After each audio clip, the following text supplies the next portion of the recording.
ವಿಶೇಷವಾಗಿ ರಾಷ್ಟ್ರಭಕ್ತ ಬಳಗದಿಂದ ಶಿವಮೊಗ್ಗ ನಗರದಲ್ಲಿ ಅನೇಕ ಹೋರಾಟಗಳನ್ನು ನಾವೆಲ್ಲರೂ ಕೂಡ ಮಾಡ್ತಾ ಬರ್ತೀರ, ತಾವೆಲ್ಲರೂ ಕೂಡ ಗಮನಿಸ್ತಾ ಇದ್ದೀರಾ. ಈಗಾಗಲೇ ನಾವು ಮುಂಚೆ ತಿಳಿಸಿದ್ವಿ,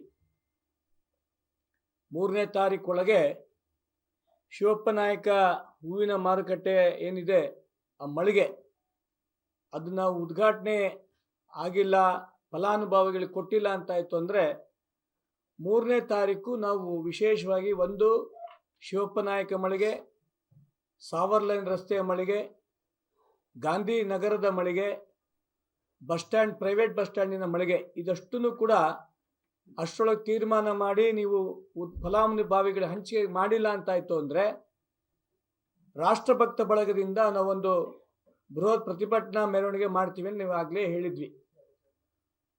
ಅದೇ ರೂಪದಲ್ಲಿ ಶಿವಮೊಗ್ಗ ನಗರದಲ್ಲಿ DC ಕಚೇರಿಯ ಮುಂಭಾಗದ ಜಾಗ, ಆಟದ ಮೈದಾನ, ಈಗಾಗಲೇ ಯಾವ್ಯಾವ ದಾಖಲಾತಿಗಳನ್ನೆಲ್ಲ ಕೊಡಬೇಕಾಗಿತ್ತು ಅದಷ್ಟನ್ನು ಕೂಡ ಸಮರ್ಪಕವಾಗಿ ರಾಷ್ಟ್ರಭಕ್ತ ಬಳಗದಿಂದ ನಾವು ಮಹಾನಗರ ಪಾಲಿಕೆ ಕಮಿಷನರಿಗೆ ಈಗಾಗಲೇ ತಲುಪಿಸಿದ್ದೀವಿ. ಕೋರ್ಟಿನಲ್ಲೂ ಕೂಡ ಆದೇಶ ಇದೆ, ಸೆಪ್ಟೆಂಬರ್ 17ನೇ ತಾರೀಕೊಳಗೆ ಸಂಬಂಧಪಟ್ಟಂಥ ದಾಖಲಾತಿಗಳು ಕೂಡ ಕೊಟ್ಟು ಅದರ ಉತ್ತರ ಕೊಡಬೇಕು ಅಂತ ಈಗಾಗಲೇ ಮಹಾನಗರ ಪಾಲಿಕೆ ಕಮಿಷನರಿಗೂ ಕೂಡ ಕೋರ್ಟ್ ಆದೇಶ ಮಾಡಿದೆ. ಸೆಪ್ಟೆಂಬರ್ ಮುಗಿದು ಈಗಾಗಲೇ 4 ತಿಂಗಳಾದ್ರೂ ಕೂಡ ಹೈಕೋರ್ಟಿಗೆ ಇನ್ನೂ ಸೂಕ್ತ ಉತ್ತರ ಮಹಾನಗರ ಪಾಲಿಕೆಯಿಂದ ಹೋಗಿಲ್ಲ. 3ನೇದು ಗೋವಿಂದಾಪುರದ ಆಶ್ರಯ ಮನೆಗಳು ವಿತರಣೆ. ಮಾನ್ಯ ಜಮೀರ್ ಅಹಮದ್ ವಸತಿ ಸಚಿವರು ಬಂದರು, ಜಾಗದ ವೀಕ್ಷಣೆ ಮಾಡಿದ್ರು, ಮಹಾನಗರ ಪಾಲಿಕೆ ಅಧಿಕಾರಿಗಳ ಹತ್ರ ಮಾತಾಡಿದ್ರು, ಸಭೆ ಮಾಡಿದ್ರು, ಸಮಾರಂಭಗಳು ಮಾಡಿದ್ರು. ಯಾವುದೇ ಕಾರಣಕ್ಕೂ ಕೂಡ ಒಬ್ಬ ಆಶ್ರಯ ಮನೆಗಳಿಗೆ ಏನು ಕೊಡಬೇಕಾಗಿತ್ತು ಫಲಾನುಭವಿಗಳಿಗೆ ಒಂದು ಮನೆಯನ್ನು ಕೂಡ ಕೊಟ್ಟಿಲ್ಲ. 7 ವರ್ಷದಿಂದ ಒಬ್ಬೊಬ್ಬ ತಾಯಿ ನಿಜಕ್ಕೂ ಕೂಡ 85,000 ರೂಪಾಯಿ ಕಟ್ಟಿ ಇವತ್ತಿಗೂ ಕೂಡ ಬಡ್ಡಿ ಕಟ್ತಾ ಇದ್ದಾರೆ. ಈ ಮಳಿಗೆಗಳಿಂದ ಬರಬೇಕಾದಂಥ ಒಟ್ಟು ಆದಾಯ ಮಹಾನಗರ ಪಾಲಿಕೆಗೆ ಮಿನಿಮಮ್ ಅಂದ್ರೂ ಕೂಡ 11,50,00,000.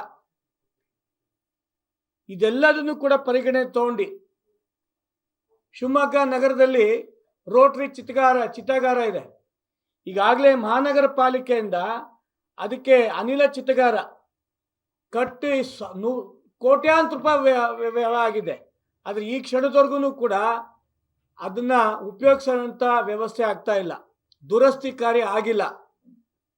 ಇನ್ನು 3ನೇದು ನಗರದ ಕೊಳಚೆ ಪ್ರದೇಶ ನಿವಾಸಿಗಳಿಗೆ ಮೂಲ ಸೌಕರ್ಯ ಕಲ್ಪಿಸಿಕೊಡುವುದು. ಅಂದರೆ ಹಕ್ಕುಪತ್ರನ ಕೊಡಬೇಕು ಅಂತ ಅನೇಕ ದಿನಗಳ ಹೋರಾಟ ರಾಷ್ಟ್ರಭಕ್ತ ಬಳಗದಿಂದ ನಾವೆಲ್ಲರೂ ಕೂಡ ಮಾಡ್ತಾನೆ ಬರ್ತಾ ಇದ್ದೀವಿ.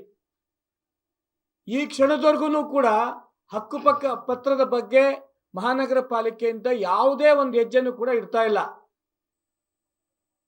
ಸಿದ್ದೇಶ್ವರ ನಗರ ಪಾಲಿಕೆ ಪೌರ ಕಾರ್ಮಿಕರ ಭವನ ಸುಮಾರು 5 ವರ್ಷ ಆಯಿತು, ಕಟ್ಟಡದ ನಿರ್ಮಾಣ ಆಗಿದೆ. ಪೌರ ಕಾರ್ಮಿಕರಿಗೆ ಮನೆ ಕಟ್ಟಬೇಕು ಅನ್ನೋಂಥ ವ್ಯವಸ್ಥೆ ದೃಷ್ಟಿಯಿಂದ ಸಿದ್ದೇಶ್ವರ ನಗರದಲ್ಲಿ ಆಗಲೇ ಕಟ್ಟಾಗಿದೆ. ಈ ಎಲ್ಲ ಮಳಿಗೆಗಳಲ್ಲೂ ಕೂಡ ತಾವೆಲ್ಲರೂ ಕೂಡ ನೋಡ್ತಿದ್ದಂಗೆ ಯಾವ್ಯಾವ ನಾವು ಹೇಳ್ದ, ಈಗ ಉದಾಹರಣೆಗೆ ಅಲ್ಲಿ ಕೂತ್ಕೊಳ್ತಾರೆ, ಸಿಗರೇಟ್ ಸೇರ್ತಾರೆ, ಗಾಂಜಾ ಸೇರ್ತಾರೆ, ಅಕ್ರಮ ಚಟಿಗಳಿಗೆ ತಾಣ ಈಗಾಗಲೇ ಮಳಿಗೆಗಳು ಆಗ್ತಾ ಇದೆ.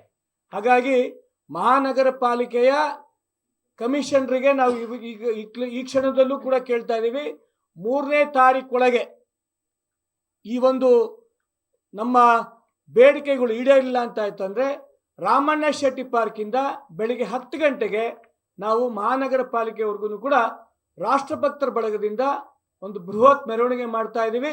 ಆ ಮೆರವಣಿಗೆ ಮುಖಾಂತರ ನಾವು ಮತ್ತೊಮ್ಮೆ ಮಹಾನಗರ ಪಾಲಿಕೆ ಕಮಿಷನರಿಗೆ ಮತ್ತು ಅಧಿಕಾರಿಗಳಿಗೆ ಕೂಡ ಎಚ್ಚರಿಕೆ ನಾವು ಸಲ್ಲಿಸಬೇಕು. ಈ ಒಂದು ಸಭೆ ಮುಖಾಂತರ ಕೇಳ್ಕೊಳಕ್ಕೆ ಇಷ್ಟಪಡ್ತೇನೆ. ಸೆಪ್ಟೆಂಬರ್ 17ನೇ ತಾರೀಕು ಒಳಗಡೆನೆ ಮಹಾನಗರ ಪಾಲಿಕೆ ಕಮಿಷನರಿಗೆ ಈಗಾಗಲೇ ಆದೇಶ ಇದೆ. ಈ ಕ್ಷಣಾದ್ರೂ ಕೂಡ ಅವರು ಅದಕ್ಕೆ ಲಿಖಿತವಾದಂಥ ಉತ್ತರ ಕೊಟ್ಟಿಲ್ಲ, ಕೋರ್ಟ್ ಇನ್ನೂ ಆದೇಶ ಏನು ಅಂತ ಹೇಳಿಲ್ಲ. ನಮಗೆ ನಾವೇನೇನು ದಾಖಲಾತಿ ಕೊಡಬೇಕಾಗಿತ್ತು ಇದು ಸಾರ್ವಜನಿಕರ ಜಾಗ ಅಂತ ನಾವೇನು ಕೊಡಬೇಕಾಗಿತ್ತು ಈಗಾಗಲೇ ಎಲ್ಲ ದಾಖಲಾತಿನೂ ಕೂಡ ನಾವು ರಾಷ್ಟ್ರಭಕ್ತ ಬಳಗದಿಂದ ಕೊಟ್ಟಿದ್ದೀವಿ. ಅದೇ ಅದನ್ನು ಕೂಡ ನಾವಿವಾಗ 3ನೇ ತಾರೀಕು ಇದೆಷ್ಟನ್ನು ಬೇಡಿಕೆ ಇಟ್ಟು ಅವ್ರ ಹತ್ರ ಮಾತಾಡ್ತೀವಿ. ಇದು ಬಗೆಹರಿಲ್ಲ ಅಂತಾಯಿತು ಅಂದರೆ ನಾವು ಜನವರಿ ತಿಂಗಳೊಳಗೇನೆ ನಾವು ಅಹೋರಾತ್ರಿ ಧರಣಿ ಮಾಡಬೇಕಾ ಅಥವಾ ಮಹಾನಗರ ಪಾಲಿಕೆ ಮುತ್ತಿಗೆ ಹಾಕಬೇಕು ಏನು ಅಂತ ತೀರ್ಮಾನ 3ನೇ ತಾರೀಕು ನಂತರ ನಾವು ತೀರ್ಮಾನ ಮಾಡ್ತೀವಿ. ಅದೇ ಈಗ 3ನೇ ತಾರೀಕು ಅವ್ರಿಗೆ ಮತ್ತೊಮ್ಮೆ ಎಚ್ಚರಿಕೆ ಹೇಳ್ತೀವಿ. ಆಗಿಲ್ಲ ಅಂತ ನಾವು ಕೂಡ ಕೋರ್ಟ್ ಮುಖಾಂತರ ಹೋಗ್ತೀವಿ.